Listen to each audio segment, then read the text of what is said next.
আসসালামু আলাইকুম everyone, welcome back to my channel. আশা করছি আপনারা সকলে ভালো আছেন। তো বেশ বরাবর মতো আবার হাজির হলাম নতুন আর একটি ভিডিও নিয়ে। আজকের লাড্ডুটা আমি বানাবো বুটের ডাল দিয়ে। তো এই ডালটাকে আমি সারা রাতের জন্য রেখে দিয়েছিলাম ভিজিয়ে। তো এখন এটাকে আমি একটা পানির সাহায্যে ভালো মতো ধুয়ে নিব। তো এটা ভিজিয়ে রাখার ফলে কিন্তু অনেকটাই নরম হয়ে আসছে, হাতের সাহায্যে একটা চাপ দিলেই কিন্তু এটা ভেঙে আসছে। তো এখন এটাকে আমি একটা ব্লেন্ডারে জারে নিয়ে নিব। তো এখন এটাকে আমি ব্লেন্ড করে নিব। এটাতে যদি আপনাদের প্রয়োজন হয় 2 টেবিল চামচ পানি দিয়ে নিবেন। এখন এটাকে আমি একটা বাটির মধ্যে নিয়ে নিচ্ছি।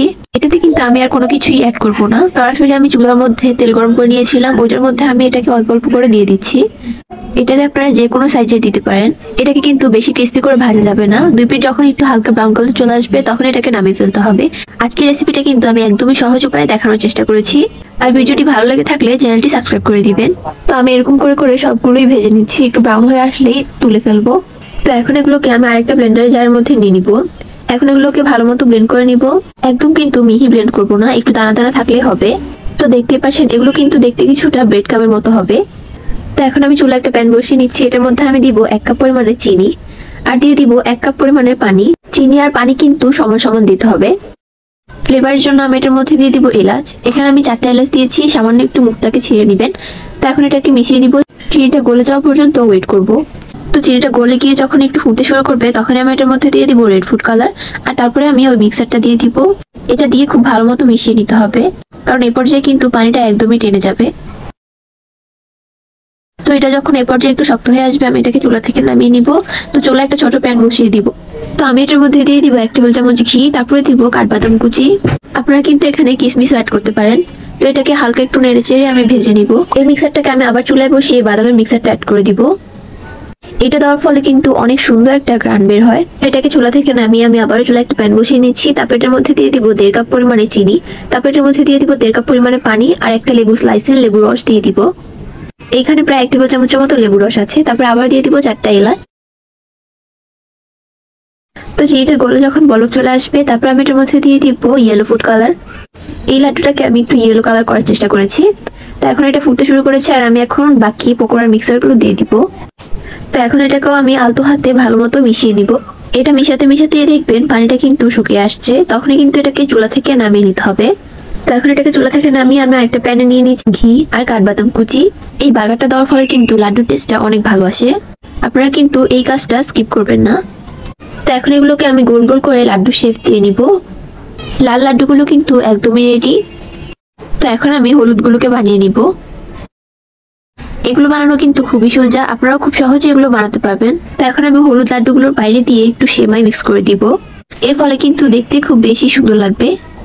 বাচ্চাদের সামনে এগুলো দিলে কিন্তু ওরাও খুব বেশি পছন্দ করবে। তো আমি সেমাইয়ের মধ্যে সবগুলো লাড্ডুকে কোট করে নিব।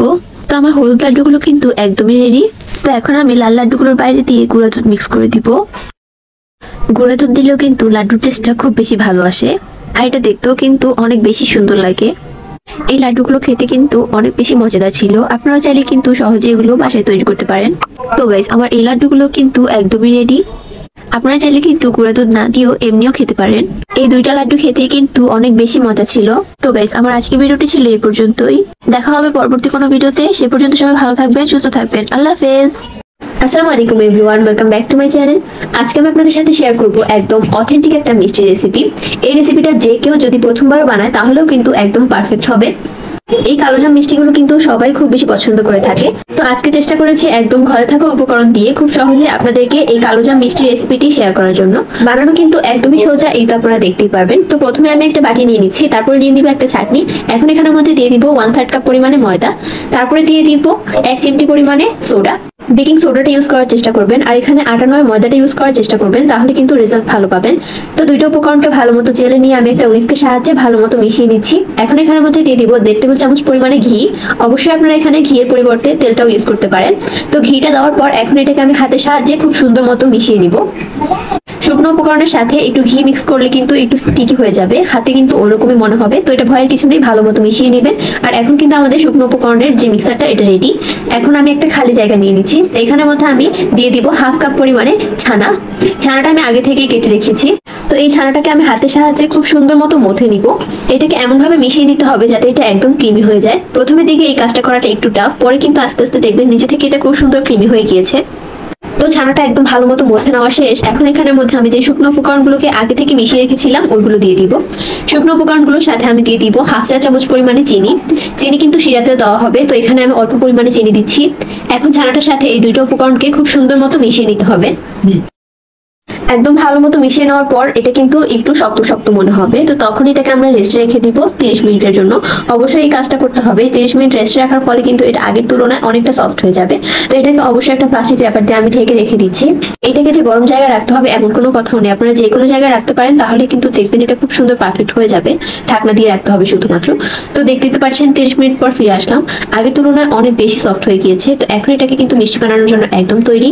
তো হাতের সাহায্যে গোল গোল করে তারপর একটু লম্বাটে শেপ দিয়ে দিচ্ছি আমি। এটাকে আমি একটু কালো জাম টাইপের করব। তো দেখতেই পাচ্ছেন খুব স্মুথ ভাবে কিন্তু মিষ্টিগুলো তৈরি হয়ে যাচ্ছে। তো এখন এই মিষ্টিগুলোকে আমি ভেজে নিব। ভেজে নেওয়ার জন্য চুলায় একটা প্যান বসিয়ে একটা হাঁড়ি বসিয়ে দিচ্ছি। এখানের মধ্যে এখন আমি দিয়ে দিব সয়াবিন তেল। তেলের পরিমাপটা আসলে আপনাদের কড়াইয়ের উপর নির্ভর করে। অবশ্যই কিন্তু এই মিষ্টিগুলোকে আপনারা ডুবো তেলে ভাজার চেষ্টা করবেন। তো যখন তেলটা একদম হালকা গরম হয়ে যাবে তখনই আমি মিষ্টিগুলোকে দিয়ে দিচ্ছি। আপনারা এটা চেক করে নেবেন যে মিষ্টি দেওয়ার পর এরকম ছোট ছোট বাবলস ক্রিয়েট হচ্ছে, তাহলে বুঝতে পারবেন যে তেলটা একদম পারফেক্ট মিষ্টি দেওয়ার জন্য। প্রথমে কিন্তু আমি ছাঁকনিটা লাগাইনি, প্রথমে একবার আমি এটাকে হাতল ধরে একটু দুলিয়ে দিয়েছি। এর ফলে কিন্তু মিষ্টি ফাটার সম্ভাবনা খুবই কম থাকে। তারপর ছাঁকনি দিয়ে আস্তে আস্তে উল্টিয়ে এটাকে একটা লালচে কালার করে নিব।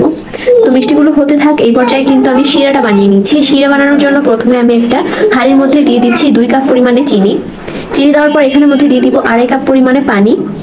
এখন এটাকে আমি ফুটতে দিব, তার জন্য দিয়ে দিচ্ছি 4টার মতো এলাচ। এলাচটা দিয়েছি ফ্লেভারের জন্য। তো এদিকে কিন্তু মিষ্টিগুলো প্রায় রেডি হয়ে গিয়েছে। এরকম লালচে কালার চলে আসলে আমি চুলা থেকে ছেঁকে তারপর তুলে ফেলছি। এর মধ্যে আমার শিরাটাও কিন্তু ফুটতে শুরু করেছে। একবার ফুটলেই কিন্তু আমরা চুলাটা অফ করে দিব। চুলাটা অফ করে যখন হালকা একটু ঠান্ডা হবে তখনই আমি মিষ্টিগুলোকে দিয়ে দিচ্ছি। মিষ্টি দেওয়ার পর একটা ছাঁকনি দিয়ে একটু ভালো মতো মিশিয়ে দিব। মিশিয়ে তারপর চুলাটাকে জ্বালিয়ে দিব। চুলার একদম লো আছে আমি এটাকে 10 মিনিট রান্না করব। 10 মিনিটের বেশি কিন্তু একদমই করবেন না, বা 10 মিনিটের কমও করবেন না। ঘড়ি ধরে এটাকে 10 মিনিট রান্না করলে কিন্তু এনাফ। তো 10 মিনিট পর আমি এটা ঢাকনাটা সরিয়েছি। দেখুন মিষ্টিগুলো কিন্তু একদম রসে টইটুম্বুর হয়ে গিয়েছে। এখনো এটাকে কিন্তু খাওয়ার জন্য রেডি হয়নি। এটাকে আমি 1 ঘন্টার জন্য এমনিতেই রেখে দিয়েছিলাম। তবে আপনারা চাইলে এটাকে 7 ঘন্টার জন্য রেখে দিতে পারেন, তাহলে মিষ্টিগুলো কিন্তু আরো রসে ডুবে একদম ফুলে যাবে। এখন এটাকে আমি একটু ছেঁকে নিচ্ছি। ছেঁকে তারপর এটাকে আমি মাওয়ার মধ্যে গড়িয়ে নিব, তাহলে কিন্তু দেখতে আর খেতে অনেক বেশি মজা হবে। আর মিষ্টির দোকানগুলোতে কিন্তু সাধারণত এভাবেই পরিবেশন করে থাকে। মিষ্টিটা কিন্তু অনেক বেশি সফট হয়েছে। আমি একটা আপনাদেরকে ভেঙেও দেখাচ্ছি, দেখুন কতটা বেশি পারফেক্ট হয়েছে। আমার আজকের ভিডিওটি ছিল এই পর্যন্তই। আর এরকম সহজ সহজ রেসিপি পেতে আমার চ্যানেলটিকে সাবস্ক্রাইব করে পাশেই থাকবেন। দেখা হবে পরবর্তী কোনো ভিডিওতে। আল্লাহ হাফেজ।